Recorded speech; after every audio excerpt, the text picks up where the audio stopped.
Hello mga kangani, at ayan na nga ni, nabiyahe na nga ni pala tayo dyan at tuwing naka-uniform kami ay talaga namang laging naulan pagka malas-malas nga naman. Pero okay lang kasi nga ni, iwas sa init, iwas sa pawis. Charot! At pagkatapos nga ni ng klase namin dyan ay may pupuntahan nga ni tayo.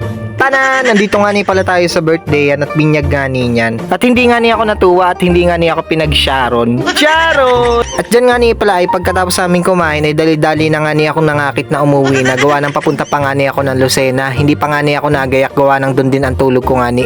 4pm na nga ni pala ang oras dyan at sabi namin 4pm kami alis. Kaya lang nga ni, sabi ko alas 5 na. Gawa ng anong oras na din eh. O diba mapais ko kung saan man pumunta, laging late itong tao na to.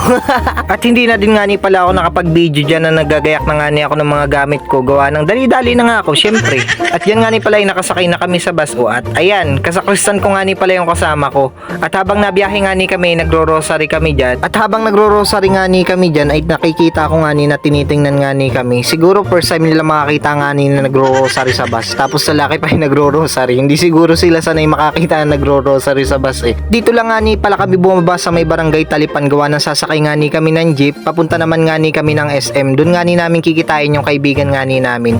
At pagkababa nga ni namin ng jeep ay naglalakad na nga ni kami papunta ng SM. At ayan, ito na nga si Ate Mayan nga ni pala yung kasama namin. At dyan nga ni pala kami makikitulog.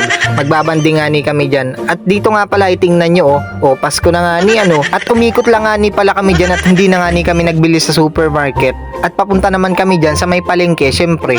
Dyan nga ni pala yung sobrang mahal ng langis. Gawa ng tinanong nga ni namin yung isang pilsin 65 pesos. Diyos ko.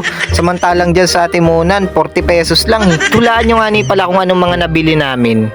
Puro pamprito lang, syempre. Basta kasi rice cooker lang yung lutuan namin doon. Kaya yun. At dyan nga ni nagantay kami ng jeep. At puro jeep na naman ano. At pagdating nga ni namin dito sa apartment ni Ate May ay talaga namang sobrang ganda. Parang yung may-ari lang ng apartment. Yee! At pakinggan nyo nga ning kumanta yung kaibigan ko dyan. Sobrang galing din talaga.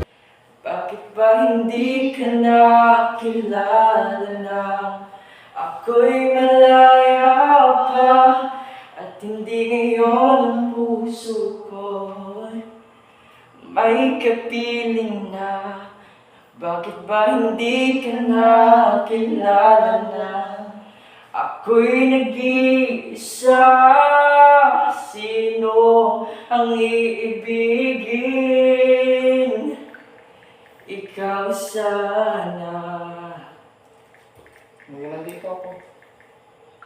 Nandito ako. Mayroon akong Nais malaman, maaari bang magtanong? Alam mo ba, matagal na kitang iniibig. Matagal na akong naghihintay. Ngunit mayroon ka na ibang minamahal. Kung kaya't ako'y di mo pinansin. Ngunit ganon pa man, nais kong malaman mo. Ang puso kong ito'y para lang sa'yo. Everybody sing. Nandito ako, umiibig sa'yo. Kahit na nagdurugo ang puso. Kung sakali iwanan ka niya, huwag kang mag-alala. May nagmamahal sa'yo, nandito ako. O di ba nga ni, sobrang galing nga ni niyang kumanta. At dyan nga ni pala ay naluto na nga ni yung aming kakainin. At tara, kain nga ni tayo. Ay, hindi ka pala nga ni makakain kasi kami lang.